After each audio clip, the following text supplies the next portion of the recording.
We have been commemorating this great tragedy and the heroism and courage, and not only of the seafarers that died and passed away, or the seafarers that survive atrocious conditions at sea off Smoky Cape, but also the families that over generations have continued to remark on and underline the ultimate sacrifice that any merchant seafarer can give, which is their lives for each other in the courage of their profession, which is going to sea. The sinking of the Noongah was such a significant event. It was the biggest maritime land and sea rescue and search post-World War II. It involved the surf lifesaving clubs, the Navy. It involved the Indigenous people that had a very special attachment to the headlands. Auntie Zona, that was here today, lived, in fact, down on the headland. She's 81 years old. She remembers her father was a fisherman, and they still recognise that day as Sorry Day and Sorry Business. Yeah. That's how long ago. Yeah.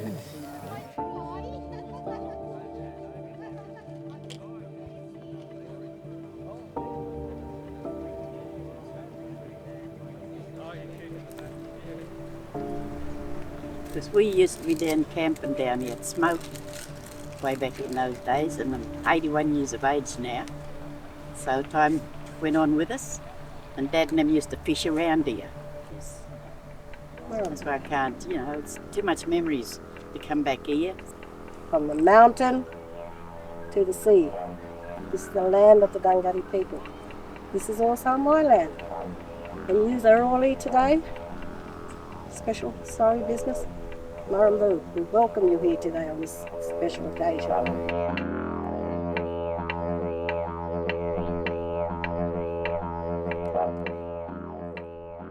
Well, yesterday I was at home and Cheryl came over home, my niece, and asked me, Auntie Zona, she said, do you want to come out to Smoky Cape because we going out there about the shipwreck?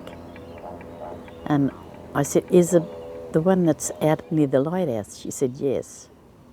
It's very sad because when Dad and them was telling us what happened out there, we don't like seeing things like that because it was too far out, yes.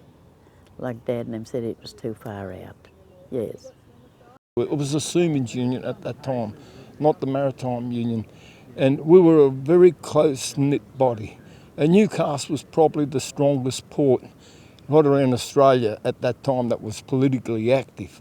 So there was a couple of members on there that were really active and played their part extremely well, and they were lost, Georgie Jenkins and his mate, And that it doesn't matter really who it is, they all played a significant part, and unfortunately we've lost them. See. My name's Damien Botsman. My father was Captain Leo Botsman of the Noongah. So definitely have a strong connection with what's happened today, and obviously the sinking of the Noongah. It's very personal and emotional for us. I think the main thing for myself and a lot of people was recognition. We knew roughly where the boat was. To actually find it now and to be recognised was a big thing for everyone. And that way it will go down in the history, in Australian history, maritime history. I think that's the main thing, and just a closure for a lot of people. My name is John Abbott, and Gerald Abbott was my elder brother, and he's part of the family that I grew up with. I was the one that dropped him off at the boat in 1969. He'd sailed around the world as an engineer, and this was his A&L debut. So he started in the A&L line in 69. I haven't been up to Smoky Cape before. It's the first time I've been here, and Glenn Williams from the Maritime Union, been in contact with me and had told me like when they found the wreck and all that, and I've wanted to come up here to pay tribute to my brother and the rest of the crew on the ship. Yeah, my grandparents always had a picture of Ken, and there was never ever a service for them to say their goodbyes, and never better late than never. It's very much appreciated. And I want to thank the union and the traditional landowners and the local activists who have made it happen. They've done a great job. He's got a final resting place, and now we know where that is with the divers confirming it. It's unreal, the efforts that they're doing with the CSIRO and the diving team to go, what is it, 200 metres or 190 metres, something like that. It's just a huge, huge effort, and it's unbelievable. Our brother Stephen was the radio operator on the Noongah that is still out on the ship that went down with it.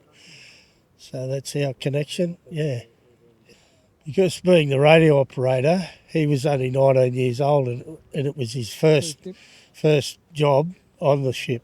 He only got on the ship at Newcastle because we replaced the other radio operator, and the ship went down 24 hours later.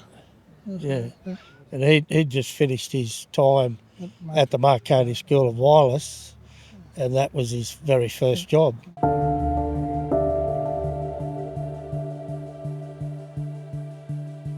And the finding in the Noongah really is a punctuation, historical punctuation of understanding and recognising the role that merchant seafarers play in the security of this country, the economic security, the national security, and at the moment have been so abused and misabused for the exploitation of flag of convenience vessels and the vandalism of Australian legislation and regulation protecting the rights of Australian seafarers to work in their own country, or in this case, tragically, and like the case of the Blythe Star, where the investigator again had discovered the wreckage at the bottom of the sea of that ship, of which Mick Dolman was one of the surviving crew members.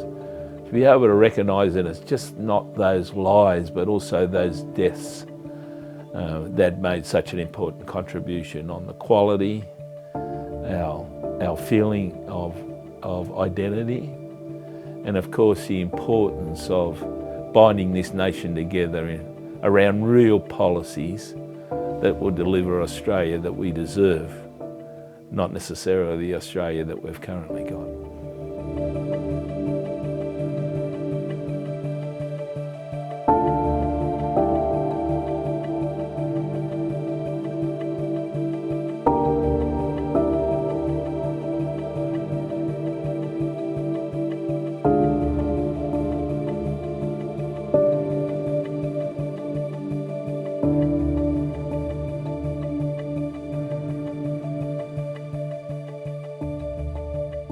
It's not a shallow wreck, it's very challenging.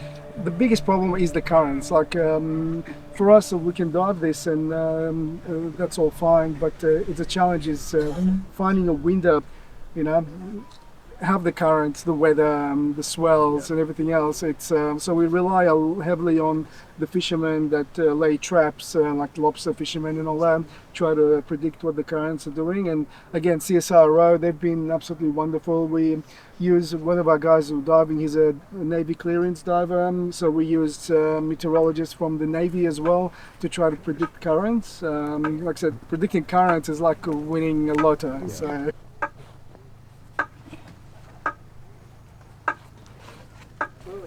Brothers and sisters, what a significant day for us to be here and to listen to the divers that went down and brought some light to what we've got in our mind. But firstly, I'll pay my respects to the elders past and present and emerging future, and I thank the community and the elders that have played a significant part in the past.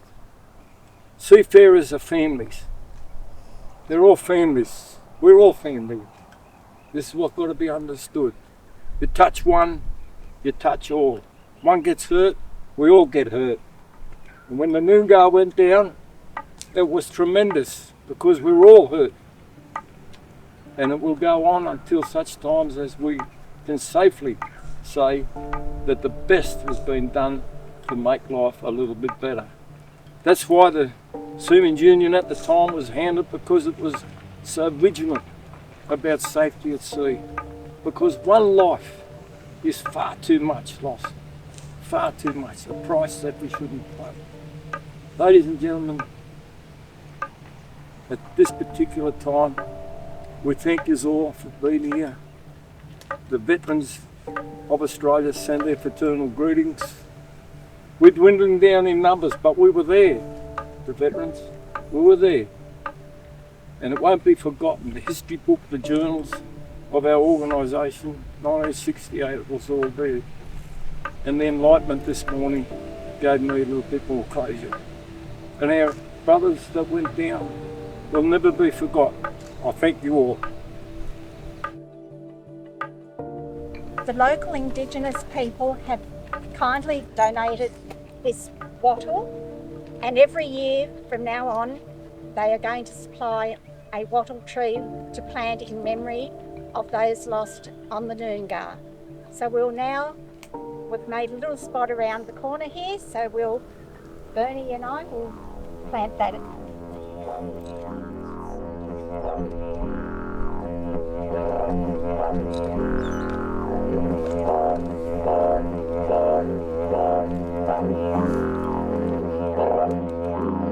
The Dunghutti mob have generously reached out and said they would also like to have recognition of the tragedy. There were Dunghutti people on the beach seeking to rescue and help the survivors and in some way ameliorate the tragedy of the Noongah. So the whole thing is an intersection. I did that. Dad gave the Maritime Museum across the road a copy of the inquiry because There's a lot for us, yeah. Paddy, for a number of years, wanted to contribute assistance and funding towards the establishment of a monument to enhance the plaque up there. And we've been talking in a collaboration with the local First Nations people and the families of the crew on the Noongah. So hopefully we'll have a monument up there. We've got to talk to the McCormack family that actually established the plaque up there. And what we want to do is enhance that plaque with a monument. Corinne's our local person that's got a wonderful relationship with their elders of the First Nations people. She's developed her own relationships with the families. She's reached out, and long before people were coming up here, apart from the families, Corinne would make it her duty every year to get a wreath and go up there on her own sometimes and lay a wreath on behalf of the Noongah. And the Dunghutti mob themselves that are still seeking to have proper recognition and a monument for their custodianship, for the importance of their elders past and present, for many of the tragedies that were visited upon them, that we all have ownership of and all got a responsibility to find proper reconciliation. I would like everyone to raise their glasses in memory. Vale comrades, rest in peace to all of the crew that went down with the ship, as well as the crew that survived that aren't with us today. So, Vale comrades.